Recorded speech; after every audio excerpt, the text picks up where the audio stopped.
Good morning, listeners and viewers, and everybody else everywhere, wherever you are on this sunny 23rd of August. It's, gosh, it was quite interesting weather.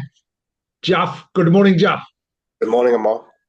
Yeah, you're looking younger and younger. I need to get some of your cream or some of your lifestyle. I think because you live such a relaxed life, Easy life. comfortable is what you do, don't you? Well, that's what I would like to do one day. Um, Yeah, I don't think that's on the cards, really, is it? Anyway, let's get this show on the road. Jeff, can you sign your phone around? Can right, you right, sign? like this. Better. You can turn his phone around. I think, yeah, that's brilliant. Well done. Looks very nice, very pretty. And let's, as I say, let's try that again. Let's get the show on the road. I need to share something. Where's my share screen? Let's push this button. Let's. I love this picture of you. I don't like the one of me, to be honest. Ah, you look Um, very handsome, man. no, not really. It's not. Yeah, but you look like a movie star. I like that. Anyway, listening to Amar and Jaff. live on our weekly radio show right here on Spice FM. Each week we bring you some news, views, and one or two clues from the business world. Yeah, Asian Business Connections aims to connect, support, and promote the Asian and wider communities. And we'll be talking shop quite literally and not just corner shops. Whether you're looking to start a business, have an existing business, or you just want to talk business, we can help. We can't help. We can't help. God, Jeff, loads happened since last Friday.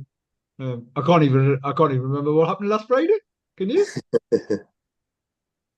It's headlines. So, Northeast trial could lead the way to NHS drone deliveries for blood transfusions, Jaff. So drones can be safely used to deliver blood stocks between hospitals after a trial in the Northeast. So the NHS blood and transplant service sent packages between Wansbeck Hospital in Ashington and Alnwick Infirmary, and they wanted to see if delivered by drones would it compromise the quality. They also sent identical stock via road and air, and drones travelled a distance of around 42 miles over the Northumbrian coastline, which took just over an hour. The blood was tested, and the results showed that the drone delivery did not influence the blood's quality or longevity, and therefore could be used as a safe mode of transport. What do you think about Really? that? Wow. Well, I think I'm just trying to visualize a drone taking samples. I mean, is there not all sorts of complications in terms of when things are flying in the skies? I don't know. I guess they would have done all of those checks, whether it's going to conflict with aeroplanes and things like that. Oh no, I think they fly. Yeah, no, without a doubt. And you're right. There's a range of key considerations, but given the fact that given the fact that drones traditionally fly at a few hundred feet as opposed to tens of thousands of feet with airplanes, Hmm, and the flight paths and various other things. But I mean, the air is the least congested way of transport. You can get hmm. from Newcastle to Liverpool in a helicopter in about less than an hour. Hmm. Especially if it was like Blue Thunder or Air Force. What was it called? What was it? Airwolf. Airwolf Airwolf, and Blue Thunder. Airwolf. Yeah, Can you yeah, remember yeah, them? yeah. They were Airwolf. they were yeah. Can you remember Blue Thunder as well though? There was Blue Blue Thunder? Thunder. No, I can't remember Blue Thunder. Yeah, so there was Airwolf was the original super cool one, and Airwolf was the super cool one, and then Blue Thunder was the other one. Had a different type of person. The gap narrows between London and Northeast for top GCSE grades. So London and the Northeast continue to have the highest and lowest proportion of GCSE entries awarded grade 7A or above in England. And the gap between the two regions has narrowed for the first time in nearly a decade. So GCSE pass rate this year, northeast of England, 65.2%, which actually, given the fact that these young people would have started their GCSEs in COVID. So they would have entered year seven 4 years ago, have come out the other side, and now in year 10 and 11. It's amazing how well they've done, but there still is a huge gap. And then the final point here is the Northeast SME numbers on the rise, and Sunderland leads the way. So the number of SMEs in the Northeast has bounced back to pre-pandemic levels, with Sunderland leading the way. The region's SMEs total to more than 60,500, and research suggests the Northeast post-pandemic entrepreneurship may be a key driver keeping jobs in the region afloat. Sunderland has seen a 7.4% increase of small businesses, with Newcastle ranking second with 6.9% increase. The policy manager at the Northeast of Chamber of Commerce says, "We will continue to campaign for a stronger, fairer North-Est, ensuring businesses of all sizes are at the heart of building a thriving economy and making the Northeast the best place to live and work." Really interesting, because we've supported hundreds of SMEs and startups. In fact, I'm not surprised. I wouldn't be surprised if Ponteland was a huge hotspot for SMEs, given our SME Centre of Excellence and the presence that we have. But yeah, it's um, interesting. Recruitment, Jeff. We're going to talk a little bit about recruitment. Hmm. What do you feel? What do you think about recruitment? Um, Recruitment is obviously a critical part of the business. I think finding the right profile and finding the right attitude is probably one of the most critical parts of it. I think, but it's trying to, we've been built with a particular work ethic, which has given us a little bit of success, and it's trying to find individuals that can fit into that, and they have to come and kind of cherish that and embrace it. And I think potentially there could be a bit of a clash in the mentality that a lot of individuals have these days, younger individuals. And I've had conversations with, without naming names, some really, huge individuals in hospitality. They've got, world-renowned restaurants, and they are kind of big retailers, and they're very, very frustrated with the way that, I guess, the legislation is going. It's just not bringing people up with the right mentalities, and the way that, with everything that's happened with Brexit, and when you used to get Eastern Europeans hungry to come and work, and they had a mindset they understood what hard work was all about. They had that desire. They had that strong inbuilt innate work ethic, and those things are really important if you want to have a successful business. And I think we're lacking. We're lacking not because of our desires as employers, but lacking of what's coming to us because of the rules and regulations and the laws that are in place at this moment in time. It's and actually reasonable work and things like that. There's so much legislation now that is being brought about, and it almost feels as if there's a bit of a disconnect, right? Because what we're doing fundamentally is creating an environment, and I absolutely agree that in certain circumstances, and you have got extreme examples of employers abusing, taking advantage of employees.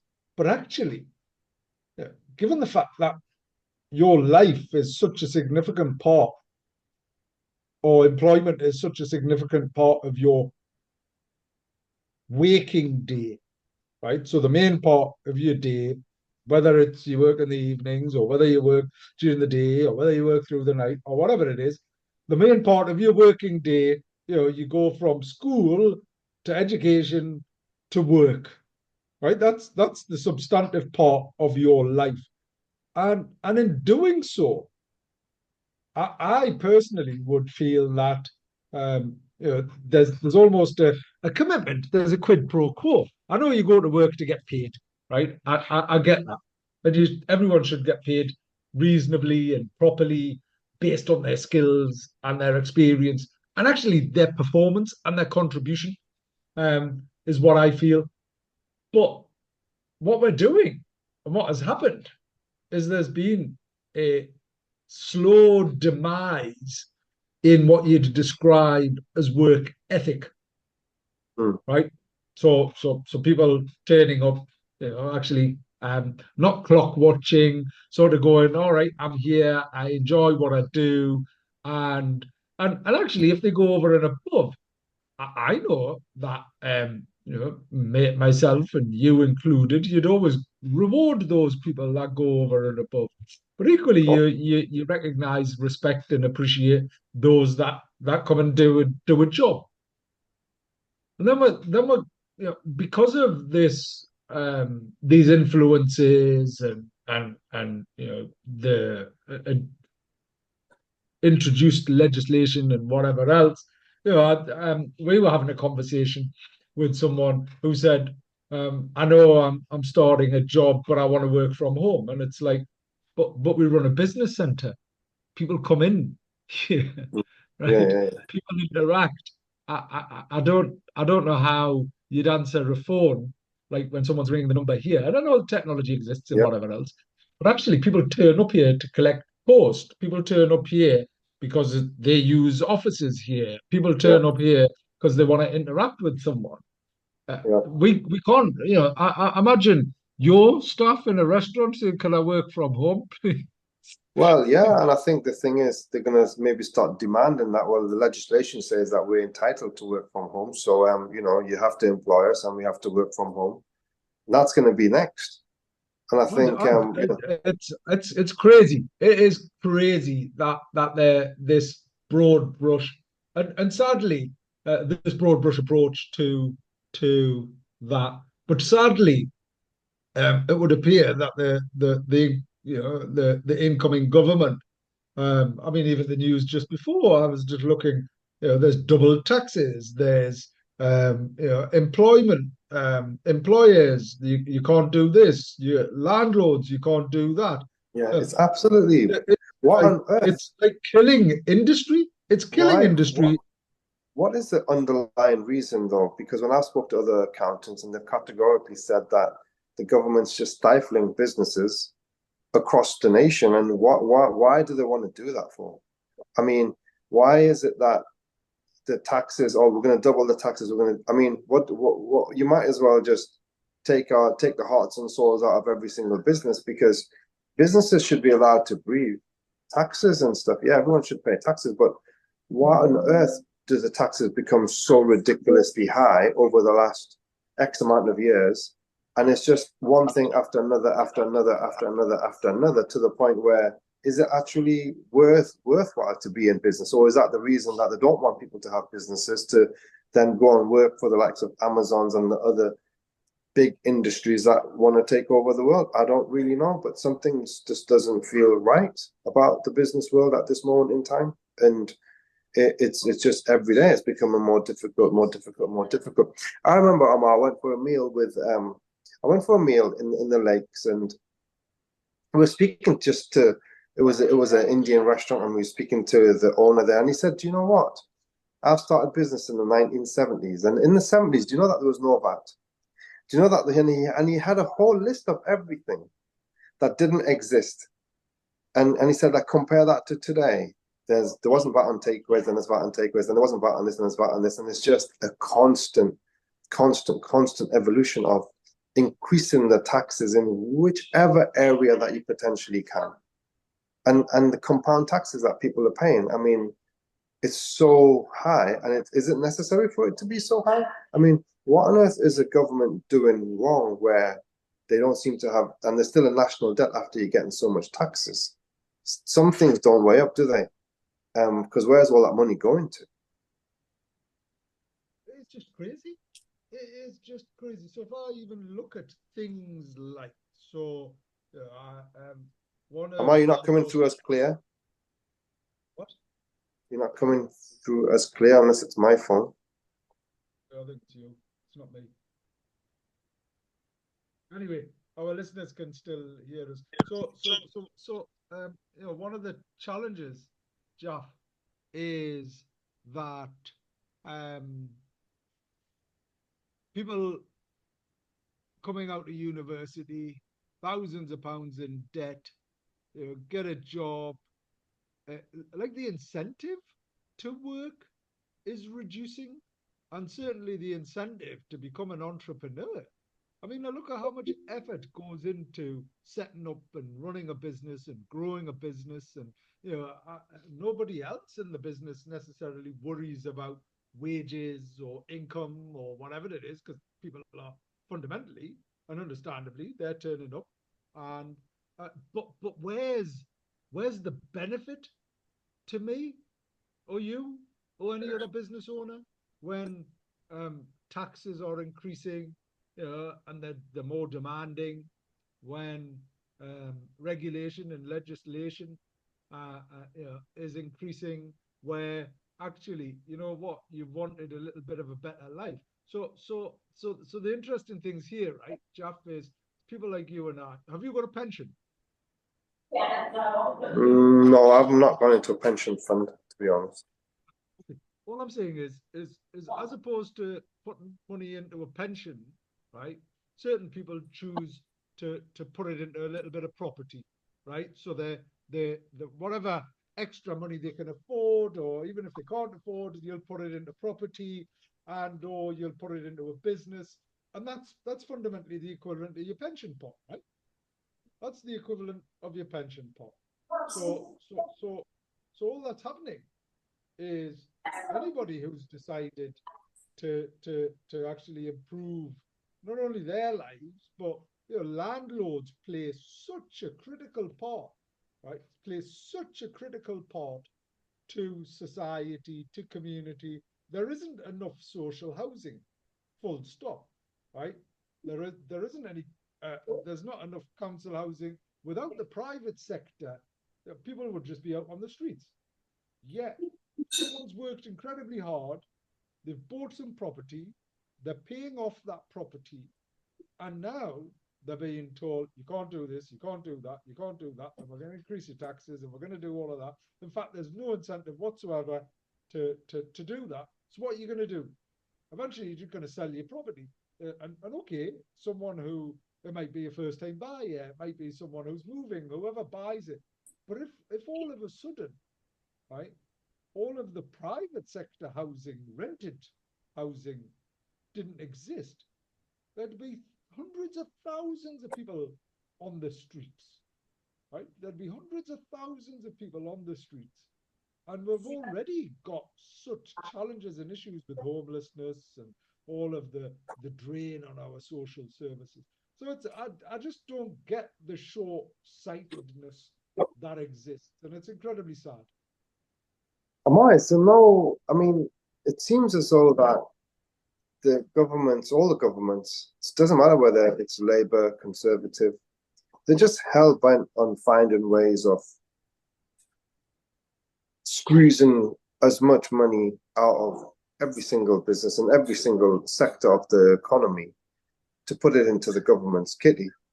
But when at some point it's going to be really unsustainable, and then you're going to see the collapse of businesses and industry all over the country. I'm just wondering why why is are they trying to do that to the businesses? It just doesn't make any sense. Um, And is there no weight in the all of those institutions that you've been members of over the years, like the small director of small businesses? There's so many other. I can't remember the names of all of the. There was these business. bodies, trade bodies do a good job, right? Trade, I mean, ABC, we're doing this right here, right? Is we're trying to have these honest, frank conversations. I'm trying to share, um, the impact of and on um, broader, wider communities as well, and all of the Institute of Directors, Federation of Small Business, they do a job, um, and they lobby. The challenge, however, is probably a bit more complicated and complex than simply saying don't do this, because it's based on irresponsible policies that have led to the state and our country being so much in debt.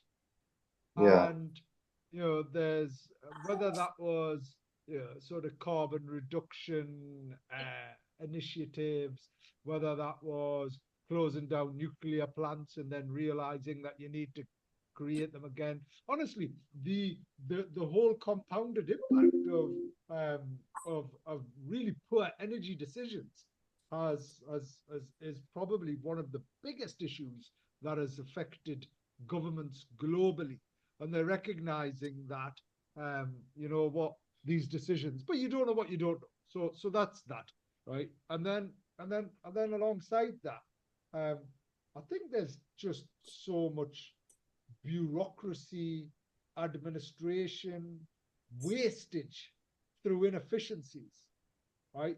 And and it's terrible to see in the public sector, right? And then real waste in resource. So I remember joining the British Council, right, when I ran away from the Northeast, went and got a job in London, worked for the British Council, and honestly at that time, and I really appreciated and valued the job, but my work was done in a week, right? My work was done in a week. The other 3 weeks of the month, I'd be sat there twiddling my thumbs. And I used to, and that really frustrated me. And I'm not suggesting that there's public sector workers now, but there are such levels of inefficiency that as an observer, as an external, independent, commercially focused individual, you can say, here's some areas that you could do. Here's the joined upness. Even looking at, like, we've got charities, right? Charities deliver services. There's an argument, well, what's the need for charities when really the state should be paying for a lot of these services, because there shouldn't be a need for charities, certainly not in this day and age. Food banks and whatever else. That's just crazy to think that people are starving in our country, Jeff. So it's going back to your horrendous. point, right? I Going back just, to I'm your just point, baffled by it all. I'm just baffled by it all, and I just don't get it. You'd be the most developed, one of the most developed nations in the world. You've got taxes that you take literally 50, 60% of every single business that's out there. And then you still can't manage the books. Imagine that if we weren't able to manage our books tomorrow, then you know, well, would be bust. you won't be able to. You, I think the businesses are trying their best, and you just feel as though that the government's the taxes is like such a big obstacle these days, and it's never been like that before. Especially when you've got governments, like you said, is responsible for the energy increases of energy costs. That's not a fault of our own. It's an external situation, macroeconomics. That they're responsible for so many things that's going on in the economy that we can't do anything about. And then on top of that, we getting stifled with extra taxes to make up for the poor decisions that they're making and putting so much strain on our businesses. I think that's something really needs to be discussed with the governments, and they have to look at things in a sensible way. And just stifling the businesses, I just don't know what benefit that is to the country. No, I agree. So anyway, let's don't know what's going on. I'm trying some funny different technology here, Jaff. But let's where do you feature? You're there as well, aren't you? Are you there? Are you still there? Can you I'm see still me? there, still there. Yeah, great. Anyway, just trying out different technology and see what happens. For the entrepreneurs, checklist is for SMEs. Attracting and hiring the right talent can be a tedious task. Without the right people, your business cannot grow. So 10 questions to ask during interviews to ensure you're recruiting the best candidate for your team. Talk me through your career to date. So understanding a candidate's career provides insights into their experience. What has been your greatest achievement? So, Jeff, what's been your greatest achievement? Oof. In business, um, I would say that it's been able to maybe is, as a family, you have a trajectory that maybe it's my father. If he's looking at where I am at the moment, I think he might be proud because we've continued the family legacy, and maybe I could say that's probably whether you're successful or not, but at least you're trying to fulfill a certain expectation that has been ingrained within the family from the 60s. So we're still there in the game. So I think that's probably the biggest achievement, and doing something that I'm really happy to do and I really love and enjoy. So I think that's probably the biggest things for me. Well done. What has been your biggest mistake? Biggest mistake. My biggest mistake is when I stupidly ended up in Carlisle Yeah, I love that. and lost a few years of my life. Um, But then saying well, that, if I didn't do those mistakes, then maybe I wouldn't have learned from those mistakes. fair enough. Um, and that's the thing. I think yeah, it's dead easy to go, oh, that was a really big mistake, and I wish I had done that, and whatever else. But then afterwards, you go, well, I possibly, if I hadn't done that, I wouldn't know what I know, and I wouldn't have been able to do what I can do now. Um, is the thing. What do you want to be spending your time on in 3 years?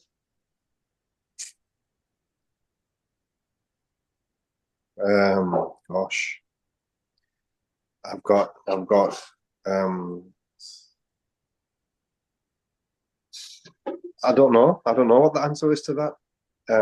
I guess if you were able to minimize mental stress and anxiety, if you're able to minimize that and have a bit more harmony within your mind and physically, then I think that would be what I would be happy with. Yeah, fair enough. What appeals you most about working here? What does that mean here in the UK or here in the environment that I'm in? Or Well, anyway, I'm just asking I you think I general think it's questions. I That's think what I do. personally for me, what's the Yeah, most important thing about working here is the people around. Working with amazing people, man. They're so cool. Like I really enjoy their company. They give me a positive. They give me a lot of positivity. I feel really happy around the team, and I think that's the most important thing. There's no I point think coming into a venue. Oh my God, look at the walls. It looks so beautiful. They're gold plated, and working in it with individuals that you hate. It just doesn't do anything. no, I agree. I, I mean, I was reflecting. So it's Martha's last day today, Jeff. Oh, so sad. Um, I and actually, I genuinely was um a bit upset this morning when I was sat Mm. there talking to Martha. I was looking through the pictures. Um, I was like, mm, I was just looking at. Anyway, it is incredibly sad, and when I look through all of the pictures, I look at, um, I look at all everything that we've done, and it is crazy how much we've done. You know, Martha has just been an amazing individual, and um, and and I'm so grateful for Martha to have been here. Um, she's just a really special person. And you know, on the one hand, I'm delighted she's going off to be a teacher. I think that's a beautiful thing to do. But on the other hand, I'm sat there thinking, gosh, you know, I'm losing someone who has made such an impact. I trust implicitly, has just got on and done stuff. I genuinely am so grateful to to Martha. And no, this isn't a reflection on anybody else, but there's in work, in business and whatever else, there's a handful of people that you go, they're just the amazing. If you were ever going to pick a team, they'd be number one in your team, or they'd be in the top three of your team, and whatever else. And there's no question that Martha would be up there, as a person. Brilliant. But I equally really respect and appreciate, and I love her personality, her approach. Um, she's the total opposite to me, and it was really funny because Well, I think hopefully Martha goes and experiences a new chapter in her career, but then you never know what the future holds, Amal. I think individuals that make an impact on your businesses and they're really positive. I think the door's always open, and for them, you never know.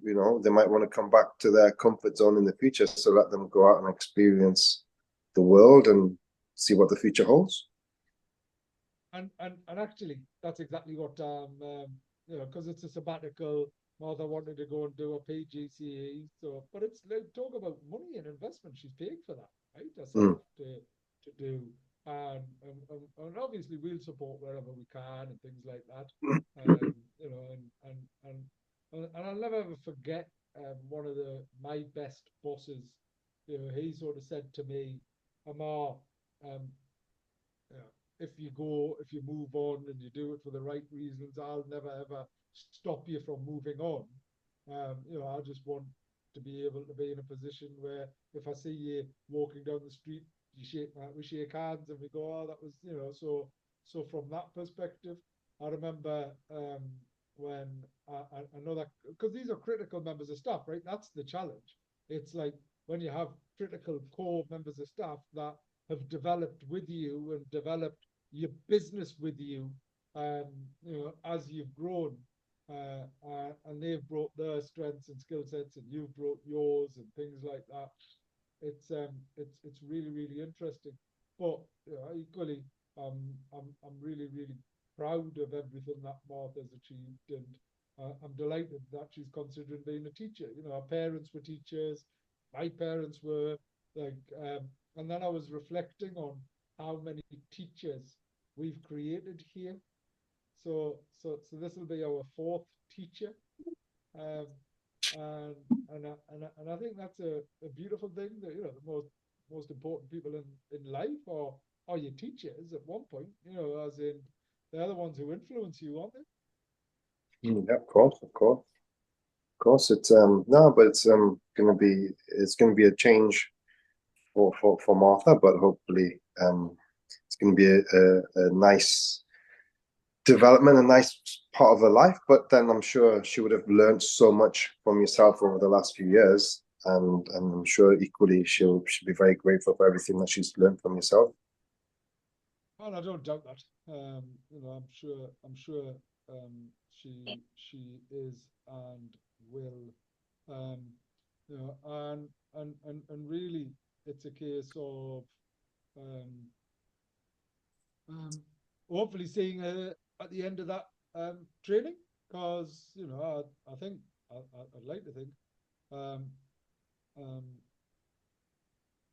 and I'd like to think that, as you say, goes back, does that, realizes that teaching's not all cut selfishly. It's not all what it's cut out to be, and then comes back. But anyway, that it is what it is. But we're just talking about. If you won £1 million tomorrow, how would you spend it, Jeff?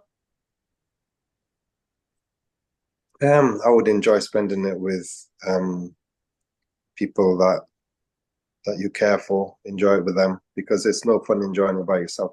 So I guess you spend it on your family. You What does spend it. that mean? What would you do? Well, I think you would. How would you You would. spend it?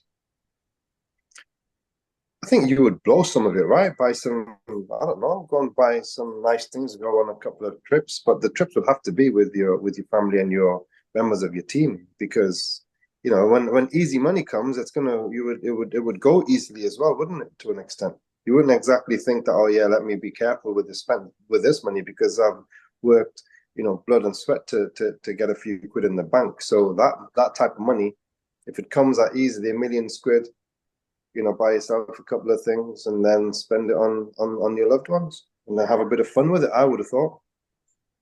You wouldn't think, oh yeah, let's go and invest this money for. I don't know. I wouldn't. I would kind of go and blow most of it. Yeah, fair enough. Um, and so these are just type of questions. Jeff, let's because we've got a special guest coming on in a minute. We've got Jill Laidler dialing in from Northern Business Women, launching a magazine here. Incredibly exciting, and I'm looking forward to that because it's coming out as part of Asian Business Connections, AB Connections um, award ceremony, and it's really, really exciting. But talk about the football, Jeff. Yes. Well, it's been a big week in the transfer market, but without there being signings, I think there's headway with Mark Guehi, which is the prime transfer target for NUFC. He was England's best player at the Euros, central defender. Um, so I think they're looking to get him. They'll probably tie that deal over the weekend. We had a couple of lads in over the last couple of days. Anthony and Joe Willock, lovely, lovely boys. So nice. So I think that deal is going to happen. We're away to Bournemouth on Sunday, and hopefully we go and get a victory because we just need to win the first few games, put us in that really strong position because they're all winnable. Bournemouth, and then we've got Fulham away, and after that we've got Tottenham at home. We've got Nottingham Forest in between in the Carabao Cup. If we can win all of those games, Ammar, and really create some solid foundations, then we have an international break. We come back, play Man City, and hopefully, everyone's at peak fitness, and that's at home, give them a good game and see where it takes us. I'm really positive with the season.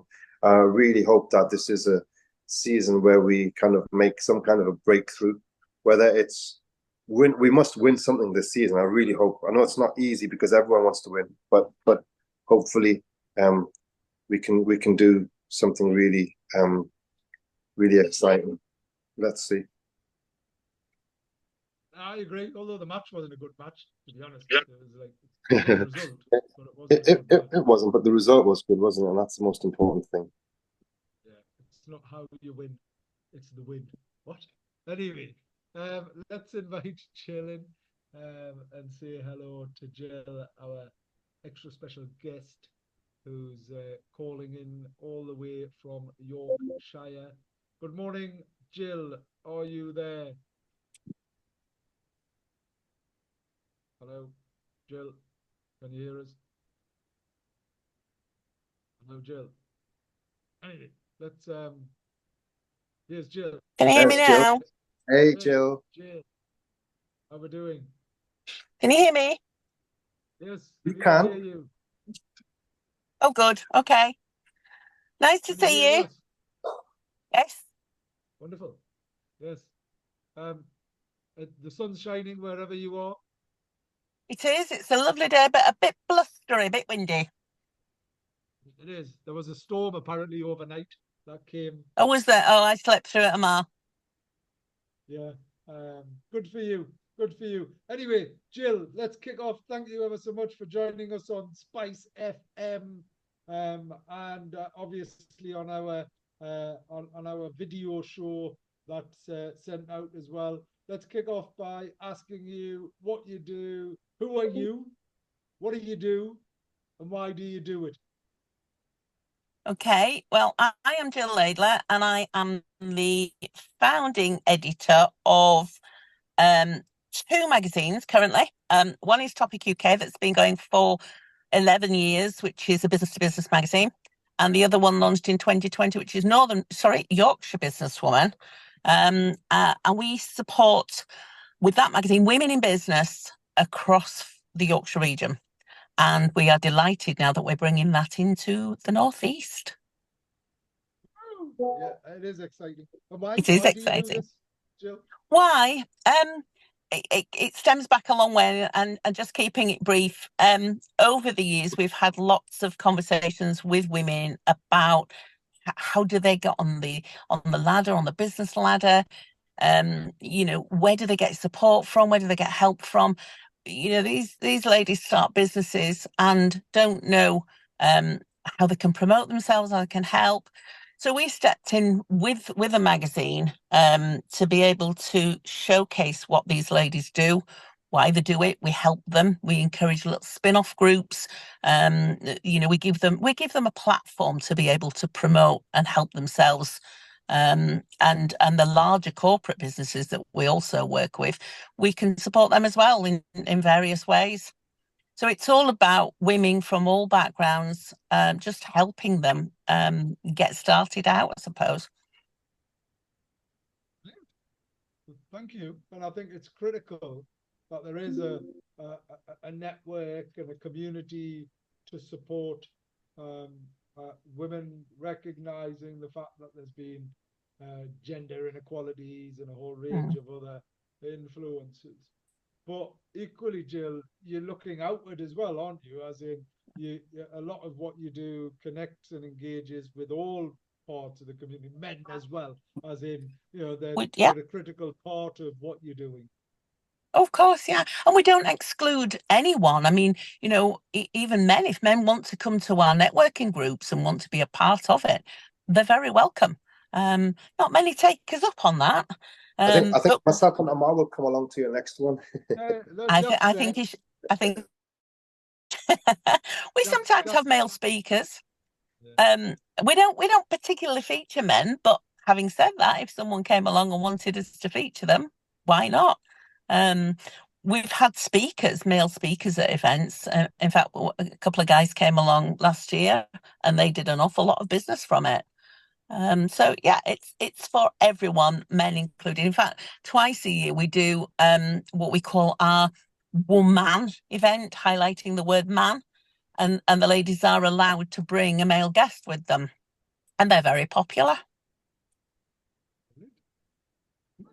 And actually, I mean, just on a slightly separate but related note, I had something going in my diary about a ladies' day, and I kept on getting these emails, and I was like, and I replied saying, "Are you sure I've been invited to this?" Because it's like, oh, it was all for ladies and whatever. And I said, yeah, of course, it's it might be called um, Ladies' Day, and it is targeting and tailored to women, but men, are very welcome as our guests and things like that. In fact, some of the best racing days in the horse racing calendar are ladies' days, are Ladies' they days. not?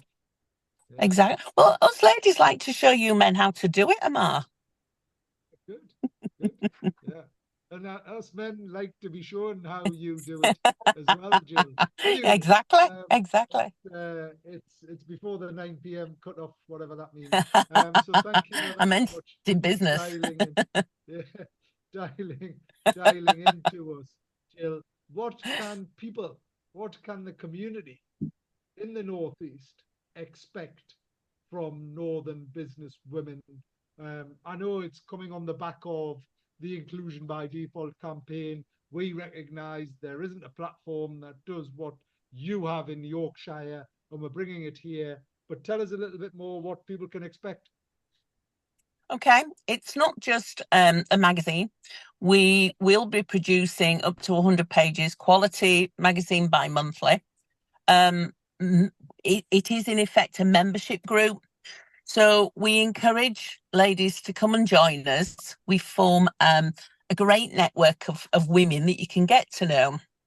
I think it's important that, we do allow guests to come now and again, but I think it's important to have that group because you get to know other people. We encourage purchases and services from within the group. So if someone's looking for, I don't know, a lawyer, for example, we will say to them, look within the group first, look at the other ladies, look at the other members, see what they can offer. If the product's not right, service is not right, people are not right, it doesn't matter, go elsewhere. But we find that they all work together. So it's an inclusion group. It's about women coming together, we network, we get together once a month. This will happen in the Northeast as well. There will be crossovers and vice versa, so they can expand the businesses out of the Northeast region if they wish into your podcast in the Northeast as well. And again, crossover. So anybody joining as a member can come on the Yorkshire one or Yorkshire into the Northeast. We are looking at TV. It is something that is a possibility. We have a studio if we want to use it with the branding and everything. So it is something for the future. It is something that we're looking at. And basically, women come along, they join the group, and we support them wherever we can. We have a background at Yorkshire Businesswoman of marketing and PR skills, graphic design, that sort of thing. But then you can call on members of the group for other things. So we encourage them to share. We encourage little spin-off groups, go across and go do something else in a specialist field. So really, it's just about coming together, sharing ideas, helping one another, and promoting business. It's as simple as that. And there's nothing else like it in the UK. Brilliant. Excellent. That's incredibly exciting. And we've got a launch event, Jill, as part of the ABC Awards. So we're launching the magazine there, a special limited edition of that. And you've got a Northern Businesswoman Award as well. We do, very exciting. Yeah, that we're going to be celebrating women from across the north and recognizing the impact that they make. So I think it's a wonderful thing that you're doing, and delighted that you're doing it at the ABC award ceremony, particularly as this year it is a focus on inclusion by default. And that's what we're sort of addressing is all of the challenges that exist around inclusion. So thank you ever so much for dialing in, Jill. We'll get you into the studio. Welcome. Thank you. We'll get you into the studio. Enjoy the rest of your day and the bank holiday weekend, and we'll catch up with you next week. Lovely. Thank you very much. Thank you, Take care. Take care. Thank you. Bye. There we have it, Jalf. Jill. Amazing. Well, it'd be great to see Jill in person when she does come along to the Northeast. We've got the awards, 17th of October. Tickets are selling out faster than Dabawal and Kai Kai curries. Maybe not, but yeah. And how is business, Jalf? I think August has not been brilliant. I think it's been I think city centre is awful, especially around Grey Street. It's horrendous. You can't even get in to park. You can't even get suppliers can't get in to deliver. There's works happening around the Tyne Bridge. All the reservations are coming in late. They're stuck in huge traffic, and it's just not cool. It really isn't. So it's really, really disruptive. There's so many pressures. You have a 2-hour window for reservations. No one can get to us because of if you try and go onto the quayside, the actual front of it, because of the Tyne Bridge works have come to this side of more. They've got temporary traffic lights, and it's absolute chaos. So sorry, what's happened? What's happened from a traffic perspective? On the Tyne Bridge, so the Tyne Bridge works now. It's obviously there's works going on the Gateshead side, and now they've where Chase is around there in front. Well, the old Chase. So right on they put scaffold up on this side of the Tyne Bridge, and they've cut away a lane because of the huge amount of scaffold. Yeah, on the quayside, they've cut away a lane, and it's just like chaos, absolute chaos. So yeah, it's painful, but it is what it is. So we got to get no one can come into the thing is happening at the same time. On time. So I think when I've been speaking to other colleagues, even in retail and stuff, I think it just get into September, and then you begin to get into, autumn, and I think everyone's back from holidays and all of those things, and you get into a nice stretch to the end of the year. So let's see where things go. Fair enough. Okay, cool. Anyway, we're coming up to the end of the show. A couple of things to mention. There is the Newcastle Mela going on this weekend, Jaff, from Saturday, Sunday, Monday. The Mela itself, I believe, takes place at Exhibition Park, as it is done every year. And if the weather stays like this, it'll be a wonderful weekend. So the Mela is going on there. And then in a couple of weeks' time, we've got the Middlesbrough Mela going on. I've mentioned the ABC Awards. We're also working with Tyne Tees on some of the recent issues, and also any challenges that exist around inequality and discrimination and such like, because the North East Chamber produced a report a few weeks back saying that people still face discrimination due to their colour within jobs and in business, and that prevents them from realising their ambitions and aspirations. So it's quite sad to see that, and we're looking at how we raise the profile of that, but equally how inclusion by default can address that. So there's lots of things going on. There's a huge campaign around inclusion by default, and actually I'm catching up with a number of key core stakeholders. I'm also keen reaching out to Nigel Farage so that we can have a conversation with him to get his honest and frank views, and that'll be happening. Anyway, you're listening to Ammar and Jalf. We'll be back next Your week. only Bollywood station in Newcastle. Spice